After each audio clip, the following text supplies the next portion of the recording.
UQ ဆိုတာဘာလဲတနေ့မှာ UQ ဘယ်နဲ့ရလဲပြီးတော့ UQ ကအလုပ်ဝင်ပြီးတော့ဘယ်လောက်ဆိုရင်ရပြီလဲမင်္ဂလာပါခင်ဗျာ WMA blog ကနေပြီးတော့ကြိုဆိုပါတယ်ဒီနေ့မှာတော့ဂျပန်နိုင်ငံကိုရောက်တာကြာပြီဖြစ်တဲ့ senior တွေကတော့ဒါ UQ နဲ့ပတ်သက်ရင်တော်တော်များများအကုန်လုံးတော်တော်များများလို့ပဲပြောရမလားအကုန်လုံးဒီပါတည်ထားကြလိမ့်မယ်လို့ထင်ပါတယ်ကျွန်တော်ကဒီဗီဒီယိုမှာဂျပန်နိုင်ငံကိုရောက်တာမကြာသေးခင်မှာရောက်ကြတဲ့သူတွေပြီးရင်ဂျပန်နိုင်ငံကိုလာဖို့လုပ်နေတဲ့သူတွေအတွက်အသုံးဝင်ပြီးတော့တည်ထားတဲ့လို့ထင်တဲ့အကြောင်းအရာတစ်ခုကိုမျှဝေပေးခြင်းပါတယ်အဲ့ဒါကတော့လာစာပြည့်ခွင့်လို့ခေါ်တဲ့ UQ အကြောင်းပဲဖြစ်ပါတယ်ဂျပန်မှာအလုပ်လုပ်နေတယ်ဆိုရင်တော့ဒီ UQ နဲ့ပတ်သက်ပြီးတော့ကိုကမသုံးရင်တော့မှပတ်ဝန်းကျင်ကပြောနေတဲ့ဟာတွေတော်တော်များများကြားနေရမယ်စကားလုံးတစ်ခုဖြစ်ပါတယ်ဒါအလုပ်သမားတိုင်းမဖြစ်မနေတည်ထားတဲ့အခွင့်အရေးဖြစ်ပါတယ်အဲ့တော့ပထမဦးဆုံးအနေနဲ့ UQ ဆိုတာဘာလဲဆိုတာတစ်ချက်ကြည့်လိုက်အောင် UQ လာစာပြည့်ခွင့်ကိုစတင်တာကတော့1936ခုပြင်သစ်နိုင်ငံမှာပေါ့နော်ပြင်သစ်မှာစတင်ခဲ့တယ်ဆိုပေမဲ့ဂျပန်နိုင်ငံကိုရောက်လာတော့1940ခုနှစ်ကျမှဒီအလုပ်သမားတွေကိုကာကွယ်ဖို့အတွက်ထုတ်ပြန်ထားတဲ့ဥပဒေဖြစ်တဲ့အလုပ်သမားစံနှုန်းဥပဒေအသစ်မှာပြဋ္ဌာန်းတဲ့အချိန်ကြာတော့မှဂျပန်နိုင်ငံမှာပေါ်ပေါက်လာတာဖြစ်ပါတယ်ဂျပန်လို့ဆိုရင်တော့နန်းကြီး UQ ကလို့ခေါ်ပါတယ်အဓိပ္ပာယ်ကတော့လာစာရတဲ့အားလည်းရပါပုံမှန်အားဖြင့်အလုံးမစင်းရင်တော်တော်များများတွေးကြတာလာစာဖြတ်ခံရမယ်လို့ထင်ကြတယ်ဆိုပေမဲ့အကယ်၍ကိုကဒီ UQ ကိုတုံးနေဆိုရင်တော့အလုံးမစင်းမဲနဲ့နေရင်တော့မှလာစာကိုဒီကုမ္ပဏီဘက်ကနေပြီးတော့ပုံမှန်လာစာအတိုင်းပေးရပါတယ်ဒါကတော့ကုမ္ပဏီရဲ့သဘောအရန်ကောင်းနေလုံးလို့မဟုတ်ဘဲနဲ့စိတ်နာကောင်းနေလို့မဟုတ်ဘဲနဲ့ဂျပန်နိုင်ငံရဲ့အလုပ်သမားဥပဒေကသတ်မှတ်ထားတဲ့အလုပ်သမားအခွင့်အရေးအကြောင်းပေးရတာဖြစ်ပါတယ်ကိုကရရတာပေါ့နော်အဲ့တော့ကို့မှာရပိုင်ခွင့်ရှိတာဖြစ်တဲ့အတွက်အာမနာပဲနဲ့တုံးလို့ရပါတယ်ဒီနေရာမှာတစ်ခုပြောဖို့ကြံတာကလူတိုင်းရလားဆိုတဲ့အချက်ပါပဲအဲ့တော့ဘသူတွေဒီခွင့်ကိုရနိုင်မလဲအလုပ်ဝင်ခြင်းချက်ချင်းတန်းရတာမျိုးတော့မဟုတ်ပါဘူးအဓိကအဖြစ်နှစ်ချက်လိုပါတယ်နံပါတ်1အချက်အနေနဲ့ကတော့ကုမ္ပဏီမှာအလုပ်ဝင်ပြီးတော့6လပြည့်ရပါမယ်ပြီးရင်နံပါတ်2ကတော့အဲ့ဒီ6လအတွင်းမှာပဲအလုပ်ဆင်းရမယ့်ရက်80ရာခိုင်နှုန်းကိုကရုံးတက်ထားဖို့လိုပါတယ်အဲ့နဲ့ချက်ပြည့်တယ်ဆိုရင်တော့ပထမဆုံးအနေနဲ့အလုပ်ဝင်ပြီးတော့6လအကြာမှာပထမဆုံး10ရက်တာ UQ ခွင့်ကိုရမှာဖြစ်ပါတယ်နောက်တစ်ခုသတိထားမှာဒါဆဲရှာရင်မရတာမဟုတ်ပါဘူးဒီအချိန်ပိုင်းသမားတွေအာရူပိုင်းတို့တွေဆိုလဲတမတ်ချက်နဲ့ကိုင်းကြီးရင်ခံစားဝင်ရှိပါတယ်နောက်ပြီးတော့ခုနကကျွန်တော်ပြောတဲ့နေရာမှာပထမဆုံးအနေနဲ့10ရက်ရမယ်လို့ကျွန်တော်ပြောပါပါတယ်အဲ့ဒါကတစ်နှစ်ထဲ10ရက်ရပြီးတော့ပြီးသွားတဲ့ဟာမျိုးမဟုတ်ပါဘူးကုမ္ပဏီမှာဆက်လုပ်လေခွင့်ရက်ကများလာလေပါပဲဥပမာအားဖြင့်ကိုကအလုပ်ဝင်ပြီးတော့6လထားပါတော့2026တလပိုင်းမှာကိုကအလုပ်ဝင်တယ်အဲ့တော့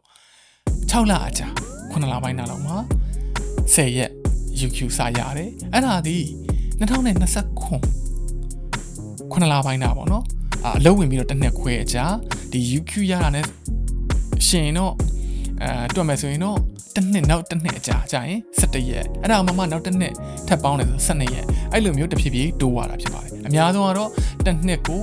ရက်20အထိရနိုင်ပါတယ်ဒါကြောင့်ကုမ္ပဏီမှာလောက်တာကြာလေအကျိုးရှိလေပါပဲဒီနေ့မှာတစ်ခုသတိထားမှာကိုကဒီကုမ္ပဏီမှာ3နှစ်လုပ်ခဲ့တယ်3နှစ်လုပ်တဲ့အချိန်မှာ UQ ကထားပါတော့3ချိန်မြောက်ဆိုရင်12ရက်ရတယ်အဲ့ဒါမှကိုကနောက်တစ်ခုပြောင်းသွားရင်တော့နောက်ကုမ္ပဏီမှာကြာရင်နောက်ကုမ္ပဏီမှာအလုပ်ဝင်ပြီးတော့6လအကြာမှာကြာတော့မှ10ရက်ပြန်ရတာပါဒါလေးတစ်ချက်တော့သတိထားဖို့လိုပါတယ်ဒီလို UQ တွေရနေတာတော့မှဂျပန်နိုင်ငံမှာ UQ နဲ့ပတ်သက်ပြီးတော့အငင်းပွားပြဿနာတက်တာမျိုးတွေလက်ရှိထိရှိနေပါသေးတယ်အဓိကအားဖြင့်ကတော့တော်ရုံနဲ့ UQ မသုံးရဘူးလို့ပြီးရင်UQ ကသုံးလို့မရဘူးဒီလိုမျိုးပြဿနာတွေကတော့ဂျပန်နေကြားထဲမှာလည်းဖြစ်နေတော့မှာကျွန်တော်ရှားကြည့်တဲ့ထဲမှာ2023စင်းရရဆိုရင်တော့ UQ ယူတဲ့ရာခိုင်နှုန်းက65ရာခိုင်နှုန်းပဲရှိပါတယ်ဂျပန်တနိုင်ငံလုံးအတိုင်းအတာနဲ့ပေါ့နော်2024မှာဆိုရင်တော့65နေပြီးတော့69ရာခိုင်နှုန်းထိတက်လာပါတယ်ရှင်းမယ်ဆိုရင်တော့3ပုံ2ပုံလောက်ပေါ့နော်ဒီတနိုင်ငံလုံးဒီ100ရာခိုင်နှုန်းနဲ့ရှင်းမယ်ဆိုရင်တော့အဲ့တော့ကျွန်တော်ခုနလေးကဖော်ပြထားတဲ့ရာခိုင်နှုန်းတွေကတော့ UQ မရတာမျိုးမဟုတ်ဘဲနဲ့ UQ ကိုကရတယ်ကုမ္ပဏီစီကလည်းရတယ်ရပါမယ်ကိုကအကြောင်းမျိုးကြောင့်မတုံးပြစ်တာမျိုးတွေအဲ့ဒါတွေအကြောင်းမျိုးကြောင့်မတုံးပြစ်တဲ့ရာခိုင်နှုန်းဖြစ်ပါတယ်ဒီထဲမှာကုမ္ပဏီအကြီးတွေမှာလုပ်တဲ့လူတွေဆိုရင်တော့100ရာခိုင်နှုန်း ယူတာတွေများပါတယ် YouTube မှာတစ်လောက်10ရက်ရ15ရက်ရရက်20ရက်အဲ့ဒါတွေအကုန်တုံးတာများပါတယ်ဒီ company အသေးတွေမှာလုပ်တဲ့လူတွေကတော့ YouTube ယူတဲ့အခါမှာရာခိုင်နှုန်းနည်းကြတာကိုတော့တွေ့ရပါတယ်ဘာလို့မြူနိုင်ကြတာလဲဆိုတော့လူမရှိတော့ထားပါတော့ company မှာရှိတာမှလူက9ယောက်6ယောက်ဆိုင်မှာရှိတာမှ9ယောက်6ယောက်ကိုနားလိုက်ရင်ဒီဆိုင်ကလဲပတ်လို့မရတော့မျိုးစုံပေါ့နော်ပြီးသွားရင်တော့အထက်လူကြီးကိုမပြောရဲလို့ပြီးရင်ကိုယ်အလုံးနဲ့ကိုပြီးပြီးတော့များနေလို့အမျိုးမျိုးသောအကြောင်းပြချက်တွေနဲ့အညီမယူနိုင်တဲ့အခြေအနေတွေကိုကြုံနေရတာတော့ဒါဂျပန်နေလေကြုံနေရပါတယ်ခုနလေးကကျွန်တော်အပေါ်မှာပြောရတဲ့ YouTube ယူတဲ့ရာခိုင်နှုန်းနည်းနေတာဂျပန်အစိုးရဘာမှမလုပ်လားဆိုပြီးတော့မေးစရာမေးခွန်းရှိပါတယ်ဒီနေရာမှာအစိုးရအနေနဲ့လည်းဒီအလုပ်သမားတွေကိုဥပဒေနဲ့ကာကွယ်တာမျိုးကာကွယ်ပေးတာမျိုးတွေရှိပါတယ်ဥပမာအားဖြင့်ဆိုရင်2019လေးလပိုင်းနောက်လောက်မှ YouTube နဲ့ပတ်သက်ပြီးတော့ဥပဒေအသစ်လို့ပဲပြောအောင်လားဥပဒေနည်းငယ်ကိုပြင်ပြီးတော့ပြဋ္ဌာန်းလိုက်ပါတယ်အဲ့ဒါကတော့အနည်းဆုံး10ရက်နှစ်အထက်ခွင့်ရထားတဲ့ဝန်ထမ်းတွေဆိုရင်အနည်းဆုံး9ရက်လောက်တော့မဖြစ်မနေ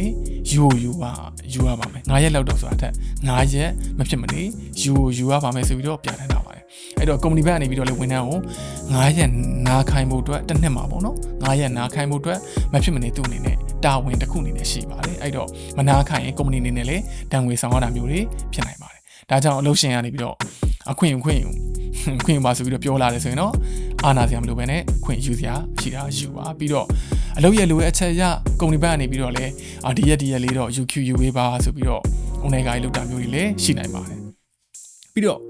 နောက်ပြီးတော့ဒီနေရာမှာတစ်ခုသတိထားမှာဒီ UQ ရဲ့တက်တန်းမှာဒီခွင့်ရက်တွေက2နှစ်တွင်းမှာမသုံးဘူးဆိုရင်ကိုကအလကားဖြစ်သွားနိုင်ပါတယ်အဲ့တော့အရင်စုထားတာမျိုးမဟုတ်ဘဲနဲ့လိုအပ်တယ်ဆိုရင်တေချာလေးထုတ်သုံးတာတော့ပိုကောင်းပါတယ်ချွင်းချက်နေနေရတော့တချို့အလုပ်တွေမှာတော့ဒါပြန်ဝယ်တာမျိုးတွေပါရတော့ရှိပါတယ်ဒါကတော့ company တွေပေါ်မှာမူတည်တာပေါ့နော်နောက်ဆုံးအနေနဲ့တစ်ခုတတိထားဖို့ပြောချင်တာကတော့ UQ ခွင့်ယူတဲ့အခါမှာတည်ထားတဲ့မှန်တာလို့ပဲပြောအောင်လားအချက်လေးတွေပေါ့နော်ဒီဥပဒေရတော့ခွင့်ယူတဲ့အကြောင်းပြချက်တွေပါအတိအကျ company ကိုလည်းပြောရမလို့ကိုဟာနဲ့ကိုနားခြင်းလို့ကိုဟာနဲ့ကိုတုံးခြင်းလို့ဆိုပြီးတော့ပြောလိုက်ရတယ်ဆိုပေမဲ့ဂျပန်မှာ UQ ယူတာပြဿနာဖြစ်နေသေးတာတော့အမှန်ပါပဲတချို့လုပ်ငန်းရှင်တွေအနေနဲ့ UQ ယူတာဟိုကအပြစ်ကြီးလို့မြင်နေတာလဲဒါလက်ရှိလုပ်ငန်းဝင်တွေမှာရှိနေသေးတာတော့ဒါတော့တကယ်အမှန်တရားပဲ UQ ယူတယ်ဆိုရင်တော့အနည်းဆုံးတော့ကိုယ့်ရဲ့အလုပ်ဖော်ကိုင်ဘက်တွေအနှောက်အယှက်မဖြစ်အောင်လို့ပေါ့နော်သူလည်းအနှောက်အယှက်မဖြစ်ကိုလည်းယူအဲ့လိုပုံစံမျိုးဖြစ်အောင်လို့ UQ ယူမယ်ဟာမနှက်ဖြန်ယူမယ်ဆိုပြီးရုပ်တရက်ပြောတာမျိုးမဟုတ်ဘဲနဲ့ကြိုပြီးတော့တနိုင်တလောက်တစ်ပတ်ပဲဖြစ်ကြိုပြီးတော့ပြောတာတော့ပိုကောင်းပြီလို့ထင်ပါတယ်ကိုလို့ဒါမှအခြားလူကလည်းဝင်ကူပေးတာတွေပါလုပ်လို့ရမှာဆိုတော့မနှက်ပြန်ယူမယ်ဆိုပြီးတော့ရုပ်တရက်ပြောတာထက်ကြိုပြီးတော့တစ်ပတ်လောက်ကြိုပြီးတော့အတိပေးကြိုပြီးတော့ကုမ္ပဏီကိုပြောတာတော့ပိုကောင်းပါတယ်အကယ်၍ကိုကတော့ဖျားနာ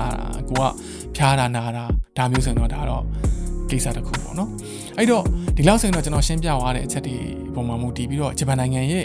UQ လာစာပြည့်ခွင့်အကြောင်းကိုတော်တော်များများနားလည်သွားမယ်လို့ကျွန်တော်ထင်ပါတယ်ဂျပန်မှာအလုပ်လုပ်နေရတာနေတိုင်း stress တွေပြီးတယ်ကိုကလည်းကိုစိတ်ဖိစီးမှုများတယ်ဆိုပေမဲ့ဒီ UQ လေးတွေကြီးယူပြီးတော့ကိုယ့်ရဲ့အခွင့်အရေးဒါကိုနားတဲ့အချိန်မှာနားတာမျိုး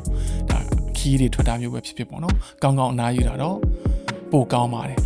အဲ့တော့ဒီဗီဒီယိုလေးကိုသဘောကျတယ်ဆိုရင်တော့ like and subscribe လုပ်ပေးဖို့မြေတားရခံချင်ပါတယ်ကျွန်တော်ပြောခဲ့သလိုပဲဒီဗီဒီယိုကြည့်နေတဲ့သူတွေထဲမှာဒီ UQ နဲ့ပတ်သက်ပြီးတော့အခက်ခဲတွေ့ခဲ့ဘူးတဲ့သူပြီးရင် UQ ယူရင်းနဲ့အလုံးနဲ့ရုပ်တရက်အဆင်မပြေသွားတာမျိုးတွေလောကလူကကိုယ်စိတ်ဆိုးသွားတာမျိုးတွေလိုဟာမျိုးတွေအစားရှိတယ်ဆိုရင်တော့ဒီအောက်က comment ဖောင်မှာဝင်ရောက်ဆွေးနွေးသွားလို့ရပါတယ်နောက်ဗီဒီယိုဒီမှာလည်းဂျပန်နိုင်ငံမှာနေတဲ့သူတွေအတွက်တကယ်အကျိုးရှိမယ်လို့ထင်တဲ့အကြောင်းအရာလေးတွေကိုကျွန်တော်လွယ်ကူရိုးရှင်းနဲ့ရှင်းပြသွားတဲ့ဗီဒီယိုလေးတွေဆက်လုပ်ပြီးသွားဖို့ရှိပါတယ်ကြည့်ရှုအားပေးတဲ့အတွက်အားလုံးကိုကျေးဇူးတင်ပါတယ်နောက်ဗီဒီယိုတွေမှာပြန်လည်တွေ့ပါမယ်အားလုံးကျေးဇူးတင်ပါတယ်